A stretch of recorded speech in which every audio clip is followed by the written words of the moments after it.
নমস্কার বন্ধুরা, প্রিয়ার রান্নাবান্নায় তোমাদের সবাইকে আরও একবার স্বাগত জানাই। চলে এলাম একটা নতুন রেসিপির সঙ্গে। আজকে আমার রেসিপি মশালা পেপার চিকেন। খুব কম সময় আর অল্প উপকরণে রেসিপিটি তৈরি হয়ে যায়। ডিনারের জন্য তোমরা চিকেনের এই রেসিপিটা কিন্তু বানাতেই পারো, ভীষণ সহজ। পুরো ভিডিওটা প্রথম থেকে শেষ পর্যন্ত দেখার অনুরোধ রইল, আশা করি তোমাদের ভালো লাগবে। চলো শুরু করি আজকের রেসিপিটি।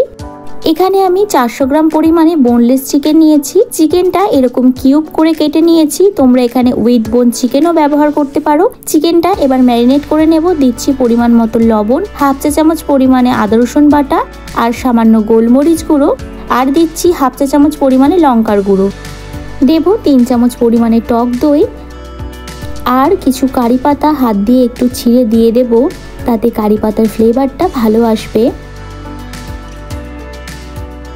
এবার চিকেনটা খুব ভালোভাবে মেখে নেব। চিকেনটা মেখে 10 থেকে 15 মিনিট রেস্টে রেখে দেব। তোমরা চাইলে বেশি সময়ও রাখতে পারো।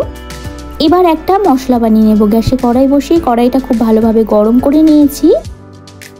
দিচ্ছি কয়েকটা গোটা গোলমরিচ, হাফ চা চামচ পরিমাণে মৌরি আর দিলাম হাফ চা চামচ পরিমাণে গোটা জিরে। গ্যাসের ফ্লেমটা একদম লোতে রেখে মশলাটা হালকা ভেজে নেব। মশলাটা ভাজা হয়ে গেছে, এবার নামিয়ে গুঁড়ো করে নেব।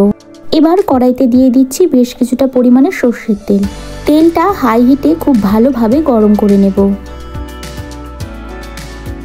তেল খুব ভালোভাবে গরম হয়ে গেছে। ফোড়নে দিয়ে দিচ্ছি কয়েকটা গোটা গোলমরিচ। ফোড়নটা হালকা ভেজে নেব। এখানে আর কোনো রকম গোটা মশলা ব্যবহার করব না।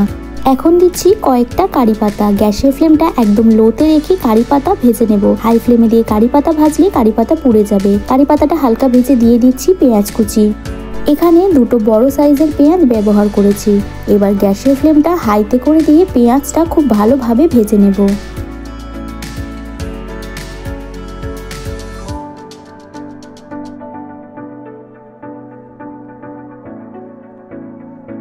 পেঁয়াজ খুব ভালোভাবে ভেজে নিয়েছি। পেঁয়াজের কালারটাও চেঞ্জ হয়ে এসছে। এবার এর মধ্যে দিয়ে দেব 1 চামচ পরিমাণে আদা রসুন বাটা। আগেই চিকেন ম্যারিনেটের সময় আদা রসুন দেওয়া ছিল, তাই এখন 1 চামচ পরিমাণে দিলাম। গ্যাসের ফ্লেমটা মিডিয়ামে রেখে আদা রসুন আর পেঁয়াজ খুব ভালোভাবে ভেজে নেব। আদা রসুনের যে একটা কাঁচা গন্ধ আছে, সেই গন্ধটা যাওয়া অবধি ভেজে নেব।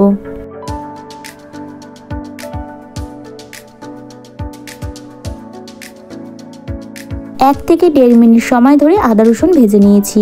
আদা রসুনের কাঁচা গন্ধটাও চলে গেছে। এবার এর মধ্যে দিয়ে দেব কাঁচা লঙ্কা কুচি। ঝালটা অবশ্যই নিজেদের পছন্দ অনুযায়ী দেবে। দিচ্ছি পরিমাণ মতো লবণ। লবণটা কিন্তু চিকেন ম্যারিনেটের সময় দেওয়া আছে, সেই বুঝে লবণটা দিতে হবে।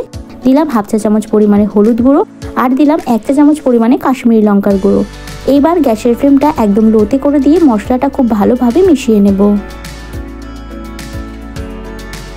এখন দিচ্ছি একদম সামান্য পরিমাণ চিনি।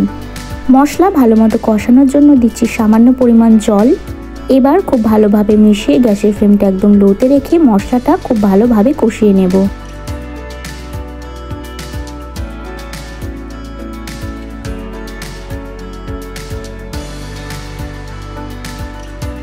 মশলা খুব ভালোভাবে কষানো হয়ে গেছে। মশলা থেকে তেল ছেড়ে দিয়েছে।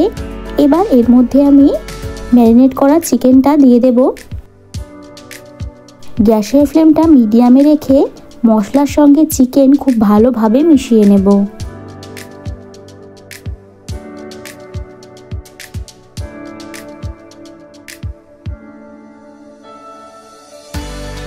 মশলার সঙ্গে চিকেন খুব ভালোভাবে মিশিয়ে নিয়েছি।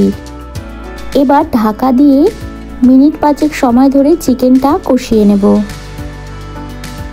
5 মিনিট পর দেখো চিকেন থেকে বেশ অনেকটা পরিমাণ জল বেরিয়েছে। এখানে আর কোনো এক্সট্রা জল আমি ব্যবহার করব না। এই জলেই চিকেনটা খুব ভালো মতো সেদ্ধ হয়ে যাবে। খুব ভালোভাবে চিকেনটা নাড়াচাড়া করে ঢাকা দিয়ে আরও মিনিট 5 সময় ধরে চিকেনটা কষিয়ে নেব। ফিরে এলাম আরও 5 মিনিট পর।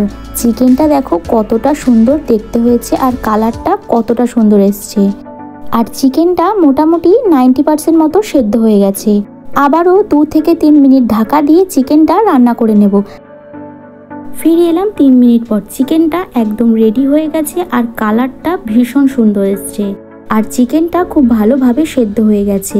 যে মশলাটা ভেজে গুঁড়ো করে রেখেছিলাম এবার আমি চিকেনের মধ্যে দিয়ে দিচ্ছি। আর দেব কিছুটা ধনেপাতা কুচি। এবার খুব ভালোভাবে মিশিয়ে গ্যাসের ফ্লেমটা বন্ধ করে ঢাকা দিয়ে 2 মিনিট স্ট্যান্ডিং টাইমে রাখবো। তাতে মশলার ফ্লেভারটা খুব সুন্দর আসবে। আর মশলা দেওয়ার পর রান্নাটা ফোটালে মশলার গন্ধটা ভালোভাবে থাকে না। আমার এই রেসিপিটি তোমাদের কেমন লাগলো কমেন্টে জানিও। ভালো লাগলে একটা লাইক করো, তোমাদের বন্ধুদের সঙ্গে শেয়ার করে দিও। এরকমই নিত্য নতুন রেসিপির আপডেট পেতে আমার চ্যানেলটা সাবস্ক্রাইব করার অনুরোধ রইল। সবার আগে আমার ভিডিও নোটিফিকেশন পেতে পাশে থাকা বেল আইকনটা অবশ্যই প্রেস করে দিও। আর যারা ফেসবুক পেজ থেকে দেখছো তারা আমার পেজটাকে ফলো করে দিও। সবাই ভালো থেকো, সুস্থ থেকো।